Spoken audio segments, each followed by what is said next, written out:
Good morning everyone. एक बार फिर से बहुत बहुत स्वागत है आप सभी का आपके अपने YouTube channel let's learn physical education पे।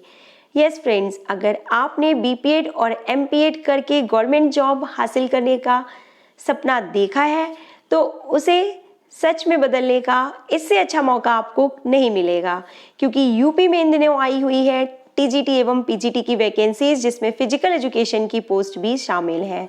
और साथ ही साथ उत्तराखंड पीटीआई और DSSB का एग्जाम कभी भी हो सकता है। तो इन दिनों हमारे चैनल पे आपकी प्रिपरेशन में हेल्प करने के लिए मॉक टेस्ट सीरीज प्रोवाइड की जा रही है। तो अगर आपने अभी तक हमारे चैनल को सब्सक्राइब नहीं किया है तो कर लें, और साथ ही साथ बेल आइकॉन का बटन प्रेस करना बिल्कुल ना भूलें, ताकि नेक्स्ट मोस्ट इंपॉर्टेंट वीडियोस का नोटिफिकेशन आपको मिल सके। तो फ्रेंड्स, आप हमारे साथ इन क्वेश्चंस को सॉल्व करते चलिएगा और अपना स्कोर हमें कमेंट बॉक्स में लिख के जरूर बताइएगा। और ये 15 क्वेश्चंस आपके लिए नियर अबाउट 30 क्वेश्चंस के बराबर है, क्योंकि विथ फुल एक्सप्लेनेशन और सभी ऑप्शंस का प्रॉपर एक्सप्लेनेशन हमने इस वीडियो में किया है। So let's start with question number 1। Sweden में किसके प्रयासों से शारीरिक शिक्षा का उत्थान हुआ था? और सभी ऑप्शन को ध्यान से पढ़िए और करेक्ट आंसर आपने गेस कर लिया होगा, पर हेनरिक लिंग। यहाँ पे पर हेनरिक लिंग होगा। पर हेनरिक लिंग जो है उनके प्रयासों के द्वारा ही स्वीडन में शारीरिक शिक्षा का उत्थान हुआ था, और इन्हें स्वीडन में चिकित्सा शास्त्र का पितामह के रूप में भी जाना जाता है।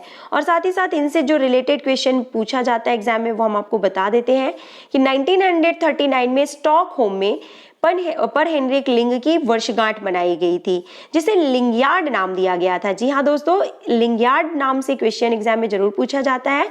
और 1949 में इनकी द्वितीय लिंगयार्ड का आयोजन किया गया था। तो आपको ये सभी क्वेश्चन भी तैयार करते चलना है। Let's move to next question. निम्नलिखित में से किसमें सक्रिय रहकर हम व्यवहार और आदर अर्जित कर सकते हैं? तो आपने सही आंसर गेस कर लिया होगा, शारीरिक शिक्षा, जो कि हमारे सर्वांगीण विकास की ओर हमें अग्रसर करती है और जिसमें रहकर हम व्यवहार और आदर अर्जित कर सकते हैं। नेक्स्ट क्वेश्चन, किस उम्र का निर्धारण प्यूबर्टी को देखकर होता है? बहुत ही अच्छा क्वेश्चन है और सही आंसर गेस कीजिए फ्रेंड्स, फिजियोलॉजिकल एज, क्योंकि यहाँ पे बात हो रही है प्यूबर्टी की, यानी कि एडोलसेंस पीरियड की बात हो रही है। और आपको पता है कि एडोलसेंस के दौरान या प्यूबर्टी स्टेज के दौरान जो मेल और फीमेल बॉयज और गर्ल्स होते हैं उनमें बहुत से हार्मोनल चेंज होते हैं या फिजियोलॉजिकल चेंज उनके बॉडी में होते हैं, जिसे कि हम फिजियोलॉजिकल एज के रूप में जानते हैं। और साथ ही साथ हम बात कर लेते हैं अदर ऑप्शंस की भी। मेंटल एज यानी मानसिक आयु की बात की जा रही है, जो कि मानसिक गुणों के विकास व परिपक्वता से मापी जाती है। जैसे कि सपोज किसी बच्चे की जो कालानुक्रमिक आयु यानी क्रोनोलॉजिकल एज जो है वो 6 वर्ष है, और वह 8 वर्ष के बच्चे के लिए बनाए गए बुद्धि लब्धि परीक्षण पर सफल हो जाता है, तो उसकी जो मेंटल एज होगी इस स्थिति में तो वो क्या होगी, 8 वर्ष मानी जाएगी। Next discuss about the third option, chronological age. आप सभी को पता है, जो कि हम लोग कॉमनली जिस रूप में हम अपनी एज को कैलकुलेट करते हैं, यानी मंथ्स, डेट और डे में, यानी कि साल, महीनों और दिनों में हम जो कैलकुलेट करते हैं वो कालानुक्रमिक आयु हो गई। और last one is anatomical age. Anatomical age से रिलेटेड क्वेश्चन भी एग्जाम में पूछ लिया जाता है, और इसका जो एक्सप्लेनेशन है वो ये है कि एनाटॉमी के आधार पर, यानी ऑसिफिकेशन ऑफ बोन पर डिपेंडेंट होता है ये। इसका निर्धारण दांतों की गिनती, दांतों की स्थिति व स्कैपुला के आधार पे किया जाता है। तो ये सभी ऑप्शन हमने आपको यहाँ पे क्लियर कर दिए। Next move to next question. बहुत इंपॉर्टेंट क्वेश्चन है, इससे रिलेटेड एक क्वेश्चन एग्जाम में जरूर मिलेगा आपको। एक श्रेष्ठ एथलीट का हृदय 1 मिनट में कितनी बार रक्त की मात्रा पंप करता है या कितनी रक्त की मात्रा पंप करता है, पूछा जा रहा है। तो सबसे पहले हम आपको सही ऑप्शन बता देते हैं। The correct option is option number 4, that is 22 litre. और मूव करते हैं क्वेश्चन की ओर फिर से, कि एक जो श्रेष्ठ एथलीट होता है वह उसका हृदय 1 मिनट में कितनी रक्त की मात्रा पंप करता है। तो क्वेश्चन को ध्यान से समझिए दोस्तों। बात की जा रही है कार्डियक आउटपुट की, बात की जा रही है यहाँ पे कार्डियक आउटपुट की। और कार्डियक आउटपुट का क्या मतलब होता है, सबसे पहले आपको जानना चाहिए कि 1 मिनट में हृदय द्वारा, यानी कि लेफ्ट वेंट्रिकल द्वारा पंप किए गए रक्त की मात्रा को हम कार्डियक आउटपुट कहते हैं। और साथ ही साथ आपको ये पता होना चाहिए कि जो इसका जो फॉर्मूला होता है वो होता है stroke volume into heart rate, यानी कि हम स्ट्रोक वॉल्यूम में से हार्ट रेट को मल्टीप्लाई करके कार्डियक आउटपुट को कैलकुलेट कर सकते हैं। Yes friends, the amount of blood in litres pumped by the heart in 1 minute is called cardiac output, इसे कहा जाता है। तो यहाँ पे जो बात आई है कि यह स्ट्रोक वॉल्यूम और हार्ट रेट के मल्टीप्लिकेशन के रूप में होता है, तो आपको स्ट्रोक वॉल्यूम भी पता होना चाहिए। तो what is a stroke volume friends?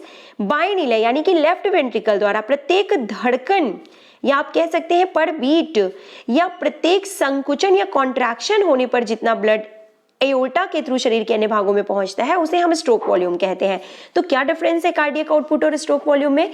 कि स्ट्रोक वॉल्यूम एक धड़कन यानी पर बीट लेफ्ट वेंट्रिकल के द्वारा पंप की गई रक्त की मात्रा को बताता है, और जो कार्डियक आउटपुट है जो कि क्वेश्चन में पूछा गया है वह 1 मिनट में कितनी रक्त की मात्रा पंप की जाती है उसे बताता है। तो आपको बता देते हैं कि जो स्ट्रोक वॉल्यूम होता है वो रेस्ट के समय 50 to 70 ml पर बीट होता है, एक्सरसाइज के समय 110 to 130 ml पर बीट तक पहुंच जाता है, और वेल ट्रेन्ड एथलीट्स का जो स्ट्रोक वॉल्यूम होता है वो 90 to 100 ml पर बीट होता है। ओके, तो ये सभी क्वेश्चंस को आप रिलेटेड क्वेश्चंस को भी तैयार करते चलिए, और किसी भी एग्जाम की प्रिपरेशन करने का ये बिल्कुल सही तरीका होता है कि जो क्वेश्चंस ओल्ड क्वेश्चन पेपर में पूछे गए हैं उनसे रिलेटेड क्वेश्चंस को भी आप तैयार करते चलिए। तो आपकी प्रिपरेशन में हेल्प करने के लिए हमने ये चैनल बनाया है, तो चैनल को सब्सक्राइब करें और दोस्तों को वीडियो शेयर जरूर करें। Let's move to next question. Move करते हैं नेक्स्ट क्वेश्चन की ओर कि जेबी नैश के अनुसार निम्नलिखित में से कौन एक शारीरिक शिक्षा का उद्देश्य नहीं है?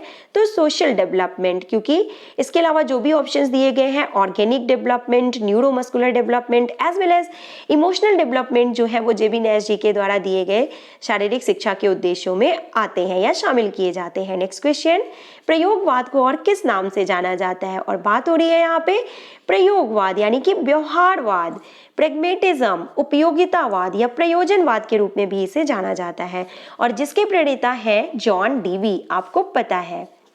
और थोड़ा सा और इसके बारे में डिस्कस कर लेते हैं कि शारीरिक शिक्षा में स्पोर्ट्स के स्किल्स को जो भी स्किल्स होते हैं या जो भी कौशल्स होते हैं वो व्यवहारिक रूप से करने या अभ्यास करने या उनका प्रदर्शन करने पर ही सीखे जा सकते हैं। इस विचार पे आधारित है प्रयोजनवाद या व्यवहारवाद। और इसके अलावा जो फिलॉसफी से जो क्वेश्चन पूछे जाते हैं वो क्या है फ्रेंड्स कि आदर्शवाद के प्रणेता कौन है? तो प्लेटो जी हैं। और आदर्शवाद किस पर आधारित है? तो विचारों पर आधारित है।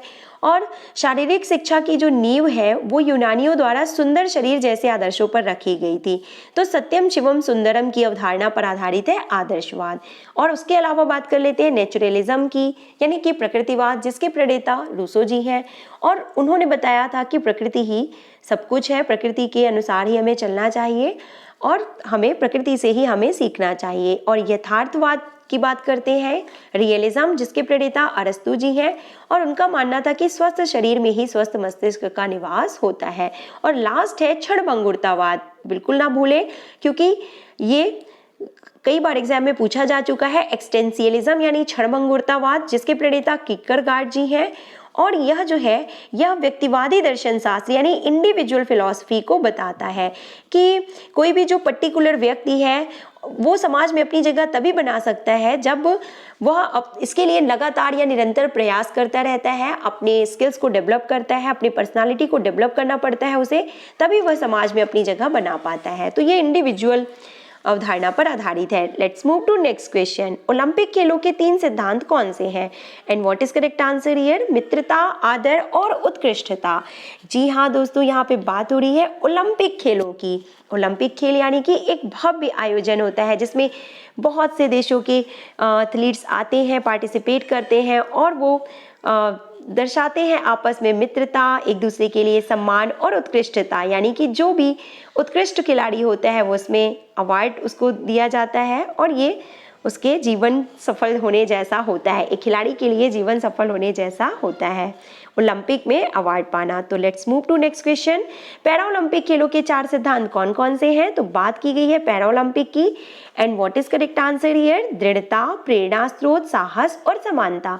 सभी चीजों को ध्यान से देखिए। दृढ़ता यानी डिटर्मिनेशन, प्रेरणा यानी कि इंस्पिरेशन, साहस यानी कि करेज, और समानता यानी इक्वलिटी को दिखाता है। और क्योंकि फ्रेंड्स आपको पता है कि जो पैरा ओलंपिक गेम्स होते हैं वो आयोजित किए जाते हैं डिसेबल्ड पर्सन्स के लिए, जो शारीरिक रूप से विकलांग है, जो कि ये दिखाते हैं कि कितने दृढ़ निश्चय, इंस्पिरेशन, करेज और मतलब समानता की भावना के साथ वो पैरा ओलंपिक्स में पार्टिसिपेट करते हैं और मेडल भी जीतते हैं। और वो हमें बताते हैं कि अगर ईश्वर ने उन्हें किसी तरह से उनमें कमी की है, पर उससे वो किस तरह से उभर के सामने आते हैं और किस तरह से पैरा ओलंपिक्स में पार्टिसिपेट करके और फिर अवार्ड जीतते हैं और हम सबके लिए इंस्पिरेशन का सोर्स है। तो let's move to next question. शारीरिक शिक्षा का प्रमुख उद्देश्य किसका आश्वासन देता है? तो सभी को पता है कि व्यक्ति विशेष का सर्वांगीण विकास, यानी कि overall development of the personality of the individual. Next question, 2018 Asian गेमों का आदर्श वाक्य क्या था? तो सही आंसर गेस कीजिए आप यहाँ पे। What is correct answer? Energy of Asia. बात हो रही है आदर्श वाक्य 2018 एशियन गेमों की। तो फ्रेंड्स बात कर लेते हैं 2018 एशियन गेम्स से रिलेटेड कुछ और भी क्वेश्चंस की कि ये कहाँ पे बनाए गए थे, कहाँ पे खेले गए थे। तो इंडोनेशिया जकार्ता में ऑर्गेनाइज किए गए थे। और साथ ही साथ आपको ये भी पता होना चाहिए कि 2022 एशियन गेम्स जो होंगे तो वो कहाँ पे आयोजित होंगे? तो हांगझाऊ चाइना में इनका आयोजन किया जाएगा। Let's move to next question. आधुनिक समय का एक नियम है कि शीतकालीन ओलंपिक खेलों में कम से कम कितने खेलों को शामिल किया जाना चाहिए? और what is correct answer here? 15। शीतकालीन यानी विंटर ओलंपिक गेम्स में कम से कम कितने खेलों को शामिल किया जाना चाहिए? तो 15। और फ्रेंड्स यहाँ पे जो बात की गई है विंटर ओलंपिक गेम्स की, तो विंटर ओलंपिक गेम्स से रिलेटेड कुछ और भी क्वेश्चन हम डिस्कस कर लेते हैं कि जो फर्स्ट विंटर ओलंपिक गेम्स यानी कि पहले शीतकालीन ओलंपिक खेलों का आयोजन 1924 को चेमोनिक्स फ्रांस में किया गया था। इसे बहुत अच्छे से याद रखिएगा क्योंकि ये क्वेश्चन कई बार एग्जाम में पूछा जा चुका है। और साथ ही साथ आपको पता होना चाहिए कि 2018 में जो 23rd एडिशन खेला गया था वो कहाँ ऑर्गेनाइज हुए थे? तो प्योंगचांग साउथ कोरिया में हुए थे। और जो 2022 में 24th एडिशन इनका होगा वो बीजिंग चाइना में ऑर्गेनाइज किया जाएगा। तो ये सभी रिलेटेड क्वेश्चन भी आपको साथ ही साथ तैयार करते चलने हैं। Let's move to next question. Video थोड़ा लंबा हो रहा है लेकिन आप इसे पूरा और लास्ट तक जरूर देखिए। 2016 रियो ग्रीष्मकालीन ओलंपिक की सदस्यता के लिए किस भारतीय महिला का चयन किया गया था? तो what is correct answer here? Nita Ambani. Then third last question of the series कि वर्तमान में ओलंपिक संघ का अध्यक्ष कौन है? यानी कि IOA के अध्यक्ष की बात की जा रही है तो डॉक्टर नरेंद्र ध्रुव बत्रा जी हैं। और टोक्यो ओलंपिक खेलों में शामिल किए गए नए खेल कौन कौन से हैं? तो स्केट बोर्डिंग और कराटे और बेसबॉल, इन तीनों को ही टोक्यो ओलंपिक 2021 में शामिल किया गया है। Now last question of the series is that कि 2021 ग्रीष्मकालीन ओलंपिक खेलों का मोटो क्या है? तो क्या है? What is correct answer? Discover tomorrow and it's time for homework. यानी कि 2024 पेरिस ओलंपिक में किन नए खेलों को शामिल किया जाएगा? इस क्वेश्चन का आंसर आप हमें कमेंट बॉक्स में लिख के जरूर बताइएगा। वीडियो पसंद आया हो तो लाइक कीजिएगा, शेयर कीजिएगा अपने सभी दोस्तों को और हमारे चैनल को सब्सक्राइब करना बिल्कुल ना भूलें।